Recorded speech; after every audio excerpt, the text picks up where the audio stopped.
In 2020, Soluz set out to bring electricity to the lowest income families in Yoro, Honduras through their Universal Access program.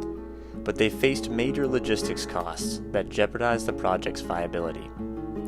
The partnership between Let's Share the Sun and Soluz has provided crucial financial support that has made the program possible by reducing these costs, enabling Soluz to reach and serve these isolated communities. Thanks to this program, hundreds of families have been able to affordably finance a solar kit for their home and gain access to electricity for the very first time. Honduras is interesting in the Americas because the country's still about 40% rural. About 30% of the people in rural areas have no electricity.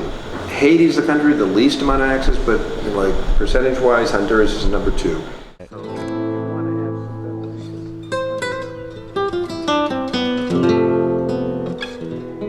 This has the small system on it, the 120.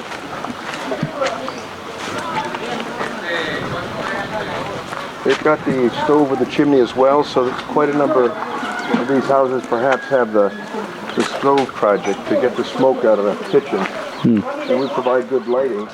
One of the wisest moves I made was to reach out to Richard Hansen, who had started Soluz early on, and we had great conversation about what a big impact in improving people's life energy access has in very poor parts of the world. So this is a 12-watt solar panel, the Sun King Home 120. And this comes with 4 lights, and they can charge their cell phone and charge a radio with that. Fast forward to today, we're collaborating with Soluz Honduras on solar in some of the poorest parts of Honduras, where we have these kits that are going out, and we are thrilled with that partnership and look forward to growing it. We're a business going to these crazy places, really hard to get to, you know. I mean, the Ane's never going to get here. And, you know, so it's amazing that we can do it. And the people, you know, pay for the service all the way from out here, yeah.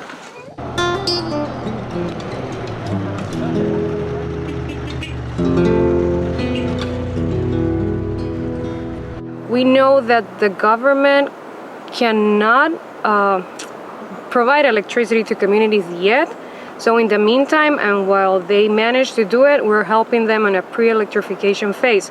So our hope is to change the lives of people in these communities. I was born in the city, so I'm used to having electricity, and I know how different things are from the city, from the inland.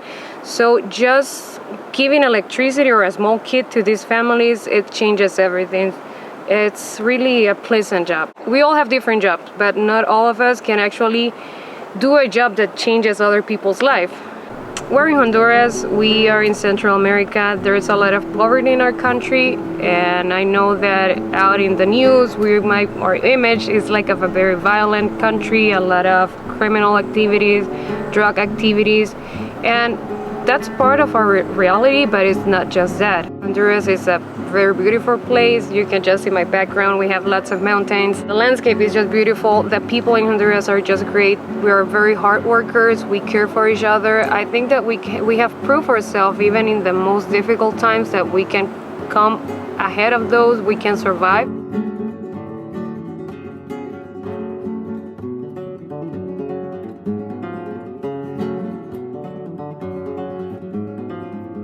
I would call it hugely successful. I know that they were just awarded in an international conference. Siente lo del descuento, ¿ayuda? Sí, no, aquí trabajan todos mis muchachitos así para ayudarle a él. Sí. Sí, para ayudarle a pagar a él. Así vamos, así poquito a poquito, sí.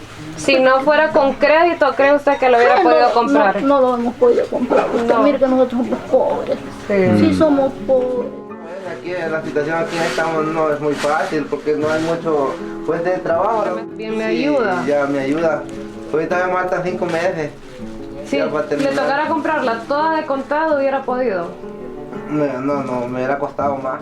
Here in Yoro, where we're doing the Universal Access Program, there's a total pond tribe. And these people have been living here for thousands of years. They use ocote, which is like a special pine with a lot of sap. Como bote. Como cote. Sí, hombre, como bote, usted mire. With wood. Sí, sí, como bote. And then they're carrying their cell phones. Now the cell phones are just like far away to get them charged once a week and just use them a little bit. ¿Estos teléfonos ustedes le cobran a las personas por cargarlos? 10 lempiras. 10 lempiras. Sí. ¿Y cuántos teléfonos cargan al día? No, solo 3. ¿Tres al Antes día? eran hasta 14 teléfonos. Wow. Pero como Toño buscó el proyecto, ok. ya la gente se anexó, ya cada quien carga en su casa.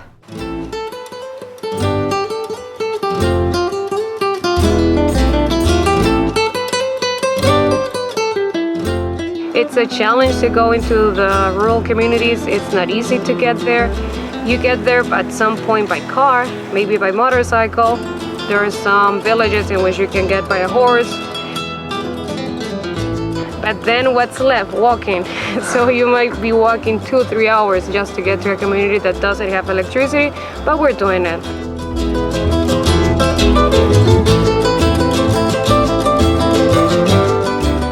What I think is really needed is you really have to have local enterprises, local jobs, that people are making their living off of this. And need to build that local capacity. Antes de tener el congelador ya tenía el negocio. Lo instalé solo Instaló el congelador y abrió el negocio. Y le ha ayudado bastante a vender refrescos. muchísimo, Sí. muchísimo. Estamos muy agradecidos con la empresa porque no nos ha fallado ni tan solo una vez. No ha habido problema. No, ningún problema. You need to have the microfinance piece of it, available. You could have multi-generational companies. Get involved in the fun of seeing what a little bit of solar can do to enhance people's lives in Honduras.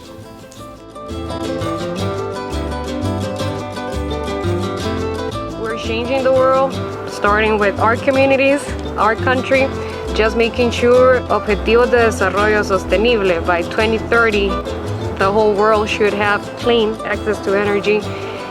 So we're moving forward to it.